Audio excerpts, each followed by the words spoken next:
Chapter 15.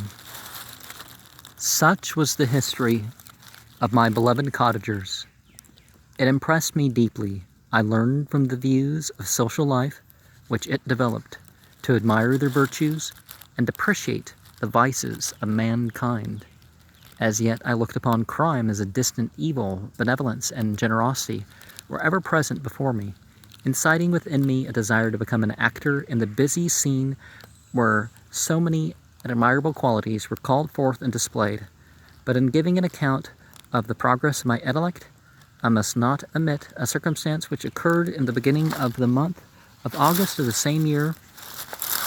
One night, my accustomed visit to the neighboring wood, where I collected my own food and brought home firing for my protectors, I found on the ground a leathern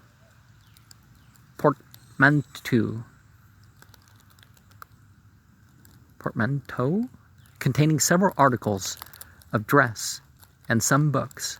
I eagerly seized the prize and returned with it to my hovel.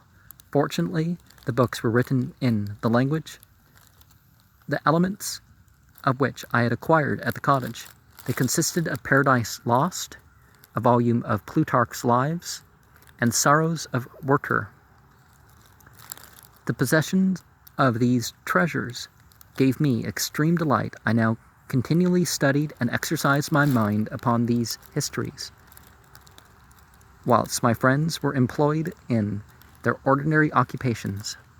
I can hardly describe to you the effects of these books. They produced in me an infinity of new images and feelings that sometimes raised me to ecstasy, but more frequently sunk me into the lowest dejection. In the Sorrows of Werther, besides the nearest of its simple and affecting story, so many opinions are canvassed and so many lights thrown upon what had hitherto been to me obscure subjects, that I found in a never-ending source of speculation and astonishment the gentle and domestic manners it described, combined with lofty sentiments and feelings which had for their object of something out of self, accorded well with my experience among my protectors, and with the wants which were former alive in my own bosom. But I thought Werther himself a more divine being than I had ever beheld or imagined. His character contained no pretension, but it sank deep. The disquisitions upon death and suicide were calculated to fill me with wonder. I did not pretend to enter into the merits of the case, yet I inclined towards the opinions of the hero whose extinction I wept, without precisely understanding it. As I read, however, I applied much personality to my own feelings and condition. I found myself similar, yet at the same time strangely alike, to the beings concerning whom I read, and to whose conversation I was a listener. I sympathized with and partly understood them, but I was unformed in mind. I was dependent on none and related to none. The path of my departure was free, and there was none to lament my annihilation. My person was hideous and my stature gigantic. What did this mean? Who was I? What was I? Whence did I come? What was my destination? These questions continually recurred, but I was unable to solve them. The volume of Plutarch's Lives which I possessed contained the histories of the first founders of the ancient republics. The book had a far different effect upon me from the Sorrows of Werther. I learned from Werther's imaginations, despondency and gloom, but Plutarch taught me high thoughts. He elevated me above the wretched sphere of my own reflections, to admire and love the heroes of past ages. Many things I read surpassed my understanding and experience. I had a very confused knowledge of kingdoms, wide extents of country, mighty rivers and boundless seas, but I was perfectly unacquainted with towns and large assemblages of men. The cottage of my protectors had been the only school in which I had studied human nature, but this book developed new and mightier scenes of action. I read of men concerning public affairs, governing or massacring their species. I felt the greatest ardor for virtue rise within me, and abhorrence for vice, as far as I understood the signification of those terms, relative as they were, as I applied them to pleasure and pain alone. Induced by these feelings, I was of course led to admire peaceable lawgivers, Numa, Solon, Lycurgus, in preference to Romulus and Theseus.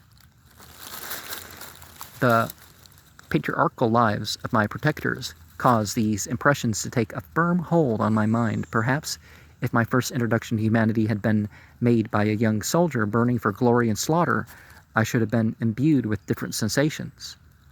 But Paradise Lost excited a different and far deeper set of emotions. I read it as I had read other volumes which had fallen into my hands as a true history. It moved every feeling of wonder and awe that the picture of an omnipotent God warring with his creatures was capable of exciting. I often referred the several situations, as their similarity struck me, to my own. Like Adam, I was apparently united by no link to any other being in existence, but his state was far different from mine in every other respect. He had come forth from the hands of God, a perfect creature, happy and prosperous, guarded by the special care of his Creator. He was allowed to converse with and acquire knowledge from beings of a superior nature, but I was wretched, helpless, and alone. Many times I considered Satan as the fitter emblem of my condition, for often, like him, when I viewed the bliss of my protectors, the bitter gall of the envy rose within me. Another circumstance strengthened and confirmed these feelings. Soon after my arrival in the hovel, I discovered some papers in the pocket of the dress, which I had taken from your laboratory. At first, I had neglected them, but now that I was able to decipher the characters in which they were written, I began to study them with diligence. It was your journal of the 4 months that preceded my creation. You minutely described in these papers every step you took in the progress of your work. This history was mingled with accounts of domestic occurrences.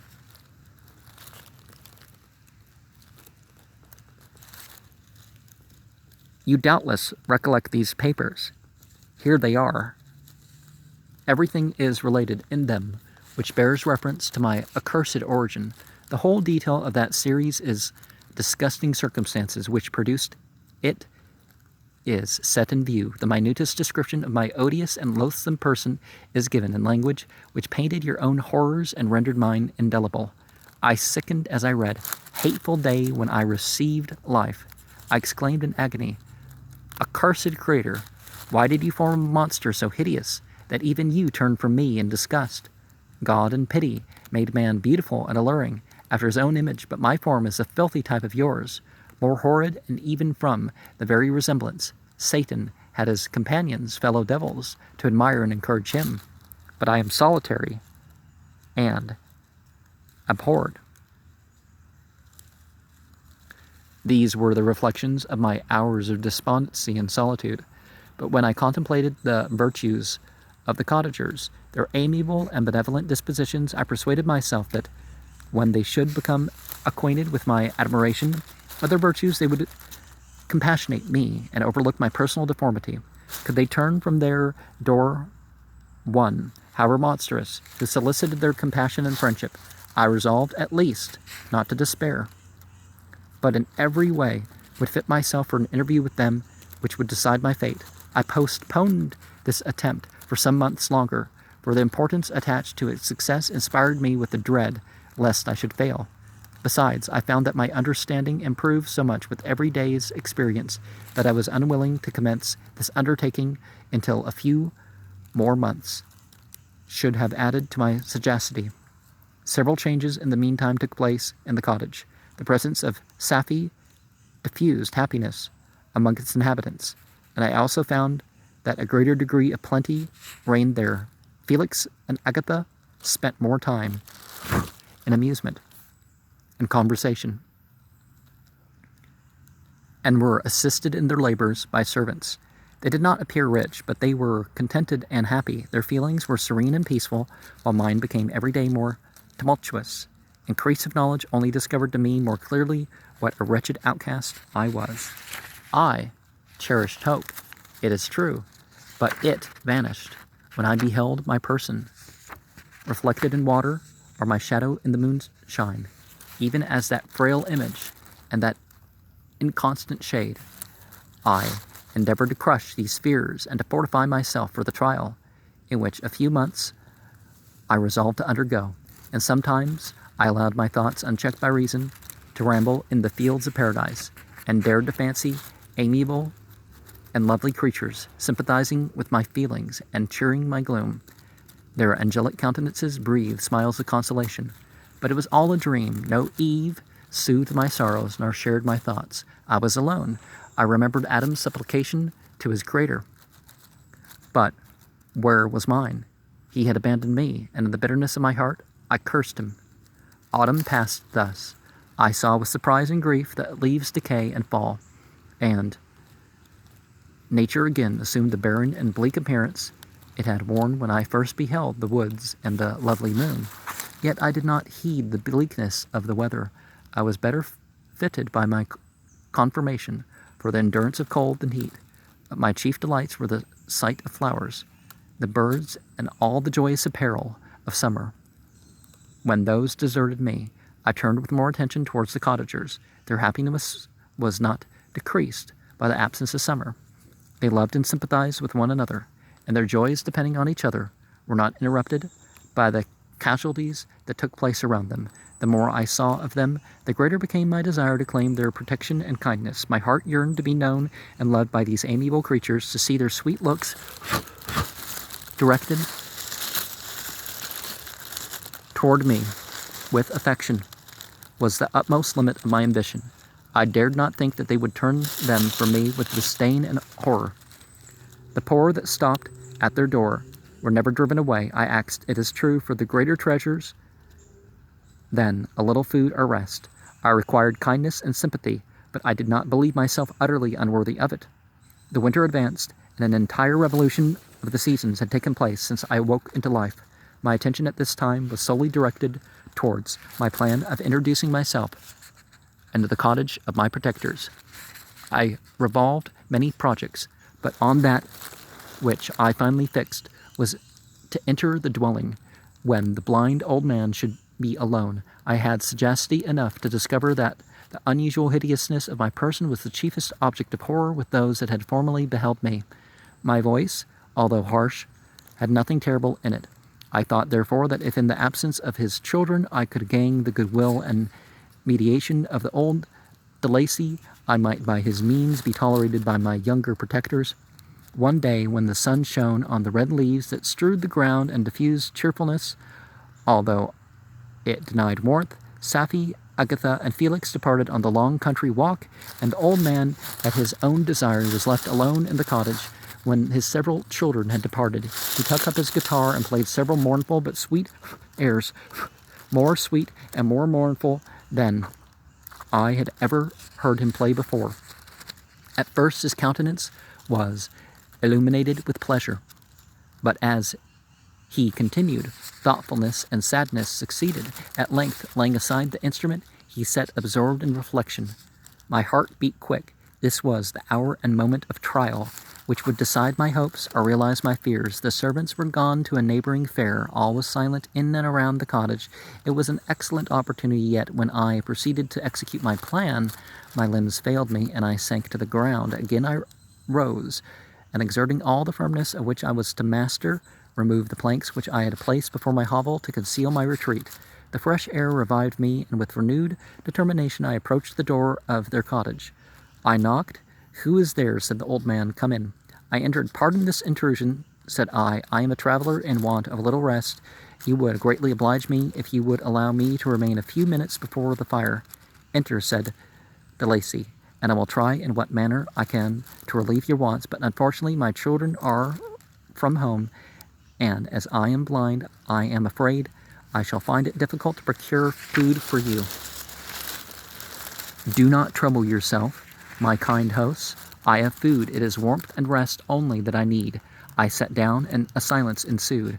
I knew that every minute was precious to me, yet I remained irresolute in what manner to commence the interview, when the old man addressed me. "By your language, stranger, I suppose you are my countrymen. Are you French?" "No, but I was educated by a French family and understand that language only. I am now to claim the protection of some friends, whom I sincerely love, and of whose favor I have some hopes." "Are they Germans?" "No, they are French. But let us change the subject. I am an unfortunate and deserted creature. I look around and have no relation or friend upon earth. These amiable people to whom I go have never seen me and know little of me. I am full of fears, for if I fail there, I am an outcast in the world forever. Do not despair. To be friendless is indeed to be unfortunate, but the hearts of men, when unprejudiced by any obvious self-interest, are full of brotherly love and charity. Rely, therefore, on your hopes. If these friends are good and amiable, do not despair. They are kind, they are most excellent creatures in the world, but unfortunately they are prejudiced against me. I have good dispositions, my life has been hitherto harmless, and in some degree beneficial. But if a fatal prejudice clouds their eyes, and where they ought to see a feeling and kind friend, they behold only a detestable monster. That is indeed fortunate, but if you are really blameless, cannot you undeceive them? I am about to undertake that task, and it is on that account that I feel so many overwhelming terrors. I tenderly love these friends I have, unknown to them, been for many months in the habits of daily kindness towards them, but they believe that I wish to injure them, and it is that prejudice which I wish to overcome. Where do these friends reside? Near this spot." The old man paused and then continued, "If you will unreservedly confide to me the particulars of your tale, I perhaps may be of use in undeceiving them. I am blind and cannot judge of your countenance, but there is something in your words which persuades me that you are sincere. I am poor and an exile, but it will afford me true pleasure to be in any way serviceable to a human creature. Excellent man, I thank you and accept your generous offer. You raise me from the dust by this kindness, and I trust that by your aid I shall not be driven from the society and sympathy of your fellow creatures. Heaven forbid, even if you were really criminal, for that can only drive you to desperation, and not to instigate you to virtue. I also am unfortunate. I and my family have been condemned, although innocent. Judge, therefore, if I do not feel for your misfortunes, how can I thank you, my best and only benefactor? From your lips first have I heard the voice of kindness directed towards me. I shall forever be grateful, and your present humanity assures me of success with those friends whom I am on the point of meeting. May I know the names and residence of those friends?" I paused. This, I thought, was the moment of decision which was to rob me of or bestow happiness on me forever. I struggled vainly for firmness sufficient to answer him, but the effort destroyed all my remaining strength. I sank on the chair and sobbed aloud. At that moment I heard the steps of my younger protectors. I had not a moment to lose, but seizing the hand of the old man, I cried, "Now is the time. Save and protect me. You and your family are the friends whom I seek. Do not you desert me in this hour of trial." "Great God!" exclaimed the old man. "Who are you?" At that instant the cottage door was opened, and Felix, Safie, and Agatha entered. Who can describe their horror and consternation on beholding me? Agatha fainted, and Safie, unable to attend to her friend, rushed out of the cottage. Felix darted forward, and with supernatural force tore me from his father, to whose knees I clung. In a transport of fury, he dashed me to the ground and struck me violently with a stick. I could have torn him limb from limb, as the lion rends the antelope. But my heart sank within me, as with bitter sickness, and I refrained. I saw him on the point of repeating his blow, when, overcome by pain and anguish, I quitted the cottage, and in the general tumult, escaped, unperceived, to my hovel. And that's an interesting choice. You see, Plutarch's lives should be done recorded by the time this is released. Milton and who's the other one? Werther. Yeah, remind me. That's one to share in the future too.